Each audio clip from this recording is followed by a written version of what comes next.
Hello student, कैसे हैं आप लोग। बहुत दिनों के बाद मैं अपना वीडियो पुनः बना रहा हूँ। आज का जो ये वीडियो है वो बहुत ही महत्वपूर्ण है, क्योंकि हम ऐसे शख्सियत के बारे में वीडियो बना रहे हैं जिनके आगे पूरे दुनिया नतमस्तक होती है और हम प्यार से उन्हें बापू जी भी कहते हैं। आज आपके सामने हम महात्मा गांधी से जुड़े हुए समस्त जानकारी आप लोग के बीच रखूंगा। मेरा जो वीडियो है, क्योंकि महात्मा गांधी का अध्ययन बहुत ही जटिल विषय है, तो उतने बड़े विषय को मैं नहीं छूऊंगा, क्योंकि गांधी विचार एक चैप्टर भी हो जाता है, गांधी विचार पर ऑनर्स भी किया जाता है, इसलिए उतने बड़े चैप्टर को तो हम नहीं छूने जा रहे हैं। लेकिन मेरा वीडियो कंपटीशन की तैयारी कर रहे छात्रों के लिए, 10वीं और 12वीं के छात्रों के लिए रामबाण की तरह होगा। ज़्यादा बात नहीं करते हुए, अगर आप मेरे चैनल पर नए हैं तो सब्सक्राइब कर लें, मेरे चैनल को लाइक कर लें, और अगर कोई त्रुटि लगे तो आप कमेंट बॉक्स में जाकर कमेंट करें, ताकि हम उसको दूर कर सकें। या आपको कोई सवाल भी पूछनी है तो कमेंट बॉक्स में जाकर के सवाल भी पूछ सकते हैं। महात्मा गांधी एक नाम नहीं, एक विचार है जो लोगों के दिल में बसता है, भारत के कण कण में बसता है। यूँ तो इस महापुरुष को 30 जनवरी 1948 की संध्या नाथूराम नामक एक अतिवादी हिंदू नेता ने उनको गोली मारकर हत्या कर दी। उनका शरीर हमारे बीच आज नहीं है, लेकिन आज भी गांधी जी का विचार प्रत्येक भारतीय के मन में है, और प्रत्येक भारतीय इससे कहीं भी किसी भी तरह से मतलब कि अलग नहीं है। गांधी एक दर्शन है, जिस दर्शन के माध्यम से अगर हम उनके द्वारा बताए गए रास्ते पर चलेंगे तो निश्चित रूप से हम आगे बढ़ेंगे। आज आपके सामने जिस शख्स के बारे में बताने जा रहे हैं, उनका जीवन बहुत ही अभाव से ग्रस्त रहा। उनका जीवन, वो एक साधारण से परिवार में जन्म लिए थे, और एक साधारण परिवार में एक काठियावाड़ गुजरात पोरबंदर से निकला हुआ बालक कैसे एक नहीं दो स्वतंत्रता संग्राम में अहम भूमिका निभाया, उसी शख्स के बारे में हम बताने जा रहे हैं आपके सामने। जो सबसे पहले हम उनके बारे में जाने कि उनका जन्म कब हुआ, उनके माता का क्या नाम था, उनके पिता का क्या नाम था, इनके बारे में जाने। गांधी जी का जन्म 2 अक्टूबर 1869 ईस्वी को काठियावाड़ पोरबंदर गुजरात में हुआ। काठियावाड़ एक जगह का नाम है जो राजकोट के बगल में ही है। लेकिन कुछ दिनों के बाद 7 साल तक वो रहे, लेकिन जब उनके पिता को दीवान पद पर नौकरी मिल गई अंग्रेज सरकार में, तो वो राजकोट चले आए। उनके पिता काठियावाड़ के पहले अंग्रेजी जानने वाले थे। यही कारण से अंग्रेज सरकार ने उन्हें दीवान के पद पर नियुक्त किया। उनके बचपन का नाम लोग उन्हें प्यार से मनु या मोनिया कहते थे, यानी उनके बचपन का नाम मनु या मोनिया था। पिता का नाम करमचंद गांधी था, और वो राजकोट के दीवान थे। जैसा हम पहले बोल दिए कि वो काठियावाड़ के पहले अंग्रेजी जानने वाले थे, उन्होंने सबसे पहले अंग्रेजी भाषा सीखी थी। इसके कारण से उन्हें दीवान का पद मिला था, और वो एक सत्यवादी थे, निर्भीक थे, बिना किसी से डरे हुए काम करते थे, और दयावान भी थे। उनकी माता का नाम पुत्रीबाई, जो एक धार्मिक विचार की महिला थी। इनका शादी भी बहुत कम उम्र में हो गया, 13 वर्ष की उम्र में इनकी शादी एक नगर सेठ की पुत्री कस्तूरबा गांधी से हो गई। वो भी एक सीधी साधी साधारण लड़की ही थी। इनके माता पिता का गुण इनके ऊपर शुरू से ही था, क्योंकि ये तो स्वाभाविक है कि जैसा माँ बाप होगा बेटा लगभग वैसा ही होगा। गांधी जी के बारे में शायद ऐसा ही था, क्योंकि इनके पिता सत्यवादी थे, निर्भीक थे, दयावान थे। इनकी महिला भी धर्म से जुड़ी थी। इनका जहाँ घर था, घर के पास में ही मंदिर था, और पूजा आराधना होती रहती थी। इनकी माता जो पुतलीबाई थी, वो जिस संप्रदाय को मानती थी, उस संप्रदाय में जहाँ पर मठ होता था, जहाँ पर पूजा होता था, वहाँ पर रामायण और कुरान दोनों किताब एक साथ रखकर पूजा की जाती थी। स्पष्ट रूप से इनके ऊपर बचपन से ही सर्वधर्म स्वभाव का प्रकोप था। ये सभी धर्म के प्रति समन्वय की नीति से चलते थे। सभी धर्म का आदर करना इन्होंने बचपन से ही सीखा। शुरुआत में ये पाठशाला में पढ़े राजकोट में, लेकिन जल्द ही इनका, चूंकि राजकोट के दीवान के बेटे थे, इसीलिए इन्हें जल्द ही उस राजकोट के एक नामी गामी high school Alfred high school में उनका नामांकन हो गया। अल्फ्रेड हाई स्कूल में की एक छोटी सी कहानी है जो इनके सत्य पर चलने की जो इनकी ललक थी उसको और मजबूत किया। वो कहानी यूं है कि एक बार उस स्कूल में जांच के लिए एक टीम आई। जांच टीम कुछ वर्ड दी लिखने के लिए। सब स्टूडेंट लिखा, गांधी जी गलत लिखे हुए थे। टीचर जो उनका वर्ग शिक्षक थे वो इनको हिंट कर रहे थे। गांधी जी ने उनके हिंट के बावजूद भी वो उस वर्ड को सही नहीं किए। अंग्रेज जो जांचकर्ता इस बात को देख रहा था और इस बात की उन्होंने जमकर तारीफ की, और यही वह घटना था जो सत्य पर चलने के लिए गांधी जी को और प्रेरित किया। गांधी जी का जो विचार है वो गांधी जी जिन्होंने आगे चलकर दक्षिण अफ्रीका और भारत में एक नव चेतना जागृत की, लोगों के सोई हुई चेतना को जगाया और एक नहीं दो देश की तकदीर को लिखी। वो सत्य, अहिंसा, सत्याग्रह, सत्य साधना के बल पर टिका था और ये सच में एक अहिंसा के पुजारी थे। और अहिंसा की पूजा करते करते ये हमारे देश को, हमारे वतन को छोड़ चले गए। गांधी जी का विचार था ये सत्य और अहिंसा के रास्ते पर चलते थे, सत्याग्रह करते थे। सत्याग्रह का मतलब मैं यहाँ समझाना चाहूंगा। सत्याग्रह के लिए, सत्य के लिए हट करना, हट पुन आग्रह। गांधी जी अडिग हो जाते थे, हठी थे, पीछे नहीं हटते थे सत्य के लिए। इसके लिए वो कुछ भी हो जाए बैठ जाते थे धरना पर। इन्हें सत्य के लिए हट करना सत्याग्रह है। लोकतंत्र में विश्वास था, इन्हें जनता के, डेमोक्रेसी में इनका बहुत विश्वास था। जनता द्वारा चलाई गई शासन प्रणाली में विश्वास करते थे। सत्य और साधन पर ये ध्यान देते थे। हरिजन के उत्थान के लिए गांधी जी ने समाज के सबसे अछूत वर्ग, जिन्हें समाज में कोई सम्मान नहीं मिलता था, वैसे वर्ग के लिए भी काम किया। उनके लिए हरिजन शब्द का इस्तेमाल किया।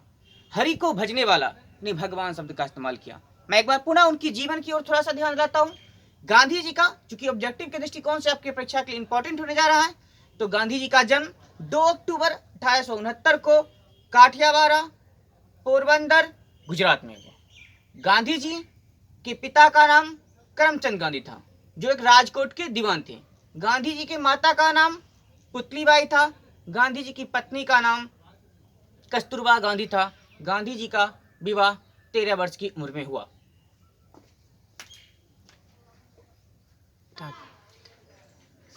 गांधी जी हाई स्कूल की शिक्षा प्राप्त करने के बाद बैरिस्टर की पढ़ाई के लिए इंग्लैंड चले गए।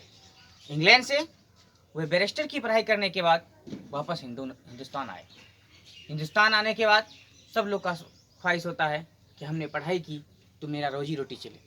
रोजी रोटी की तलाश में ये वकालत की शुरुआत की, जिसका अनुभव अच्छा नहीं रहा। वकालत चल नहीं पा रही थी। इन्होंने बम्बई आकर वकालत करने की कोशिश की। बम्बई में भी इनका वकालत कुछ खास नहीं चल रहा था। इसी बीच एक पारसी व्यापारी दादा भाई अब्दुल्ला से इनकी मुलाकात हुई। उनको दक्षिण अफ्रीका में एक मुकदमे की पैरवी के लिए एक ऐसे वकील की जरूरत थी जो गुजराती जानता था, क्योंकि संपत्ति के विवाद का मामला था और वह जो संपत्ति का विवरण लिखा हुआ था वो गुजराती में लिखा हुआ था।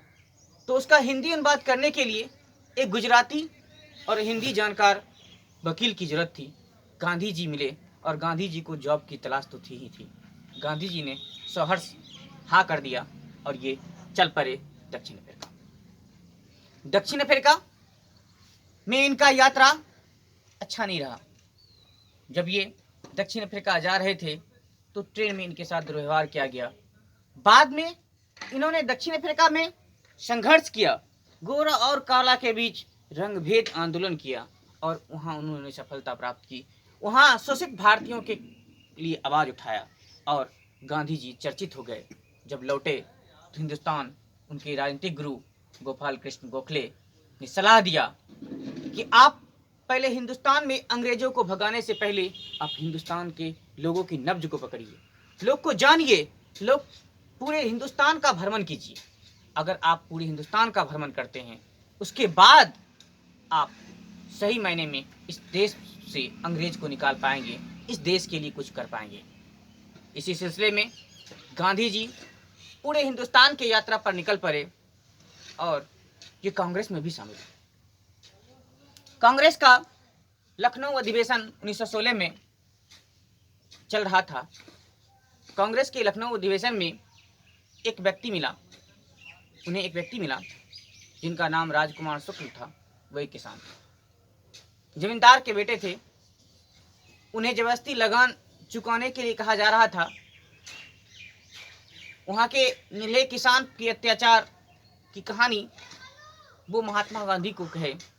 महात्मा गांधी शुरू में आनाकानी किए, लेकिन बाद में बहुत आग्रह करने के बाद, ऐसा नहीं वो तुरंत आ गए, बहुत आग्रह करने के बाद कलकत्ता से पटना होते हुए मोतिहारी जंक्शन पर पहुंचे। अंग्रेज सरकार को पहले से आभास हो गया था, इसलिए उन्होंने उन्हें अरेस्ट करने की प्लान बना ली थी। लेकिन गांधी के एक दर्शन के लिए दक्षिण अफ्रीका में उनका जो यादगार काम था, उस काम को सुनने के बाद गांधी नाम से लोग परिचित हो गए थे और उनके एक दर्शन के लिए पूरे स्टेशन पर भीड़ लग गई और वे चंपारण नगर मोतिहारी आए। मोतिहारी में उन्होंने यहाँ के किसानों का बारीकी से अध्ययन किया। अध्ययन करने के बाद उन्होंने यहाँ पर पाया कि यहाँ पे अंग्रेज नीले किसान पर बहुत अत्याचार रहा है। कुल मिला के 42-43 तरह का टैक्स लेता था, जिसमें एक 3 कठिया व्यवस्था था। 3 कठिया व्यवस्था के तहत होता क्या था कि अगर आपके पास 20 कट्ठा खेत है तो 3 कट्ठा खेत पर नील की खेती करनी होगी। अगर आप नहीं करते हैं तो आपको अंग्रेज सरकार द्वारा जमीन जब्त कर लिया जाता था या आपको परेशान किया जाता था। आपको विभिन्न तरह का, जैसे आप अपने खेत में बैगन लगाएं तो बैगन पहुंचाइए। वहाँ पर एक साहब था, एमन साहब का आतंक था। वो जिस गृहपति के घर पर पहुंच जाते थे, जिसके घर पर पहुंच जाते थे, उसके गृहपति को बाहर निकलकर उसके लगाम को पकड़ना पड़ता था और लगाम को पकड़ने के बाद उसका स्वागत करना पड़ता था। अगर किसी गृहपति ने ऐसा करने से मना किया तो उसे 100 कोड़े लगवाए जाते थे। जो एमन साहब था, वहाँ का तत्कालीन अधिकारी था, उसके भी जबरदस्त अत्याचार था। गांधी जी ने पाया यहाँ पे 2 तरह की कमी है। एक तो शिक्षा का अभाव है और ये लोग स्वच्छ नहीं है, इसलिए स्वच्छता संबंधी पाठ पढ़ाया। और शिक्षित करने के लिए गांधी जी का मानना था कि आप सिर्फ ABCD पढ़ने से, किताबी ज्ञान ले लेने से आप पढ़े लिखे नहीं हो जाइएगा। आपको बुनियादी शिक्षा की जरूरत पड़ेगी। बुनियादी शिक्षा का मतलब कि आप एक ऐसा शिक्षा प्राप्त करें जो जिसको पाने के बाद आप बेरोजगार नहीं रहे, आप स्वावलंबी बने, आप चरखा चलाना जाने, आप सूत काटना जाने, जो समय का काम था।